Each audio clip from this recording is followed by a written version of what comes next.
திருவள்ளூர் மாவட்டம் பூந்தமல்லியில் பிரபல உணவகத்தில் சாப்பாடு சாப்பிட்டதில் தேரை விழுந்திருக்கிறது. அசைவ உணவில் தேரை விழுந்ததால் வாடிக்கையாளர் அதிர்ச்சியடைந்திருக்கிறார். கூடுதலான விவரங்களை வழங்க செய்தியாளர் சக்திவேல் இணைப்பில். சக்திவேல், இந்த சம்பவம் தொடர்பான உங்களுக்கு விவரம். நிச்சயமாக வணக்கம் கோபால். பூந்தமல்லி நகராட்சி அலுவலகம் அருகே நாவலடி என்ற பிரபல தனியார் ஓட்டலில் செயல்பட்டு வருகிறது. இந்த ஓட்டலில் நேற்று ஒரு குடும்பத்தினர் மதியம் உணவு சாப்பிட்டு சென்றுள்ளனர்.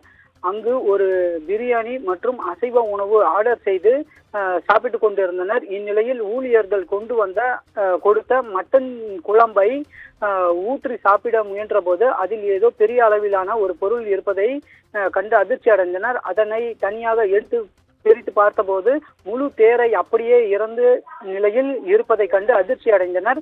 இதனை அடுத்து உணவு சாப்பிட்டவர்கள் ஓட்டல் நிர்வாகத்திடம் கேட்ட நிலையில் இரு தரப்பினரிடையே வாக்குவாதமும் ஏற்பட்டதாக கூறப்படுகிறது. தற்போது அந்த உணவை சாப்பிட்ட நபர்கள் உணவு முழு தேரை இருப்பதை அப்படியே வீடியோ எடுத்து பதிவிட்டு சமூக வலைதளங்களில் பரவி வருகின்றனர்.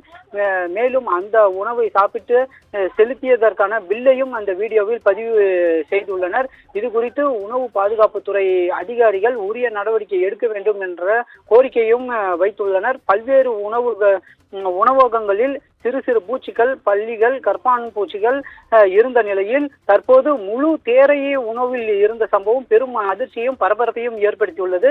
இந்த வீடியோ காட்சிகள் தற்போது சமூக வலைதளங்களில் பரவி பெரும் பரபரப்பையும் அதிர்ச்சியும் ஏற்படுத்தியுள்ளது. தற்போது நகராட்சி அலுவலகம் அருகே இந்த ஓட்டல் இருப்பதும் நகராட்சி சுகாதாரத்துறை அதிகாரிகளும் உணவு பாதுகாப்புத்துறை அதிகாரிகளும் இந்த ஓட்டலில் தரம் குறித்தான தீவிர ஆய்வு மேற்கொள்ள வேண்டும் என்றும் கோரிக்கை வலுவாக எழுந்துள்ளது. கோபால். சக்திவேல், விவரங்களுக்கு நன்றி.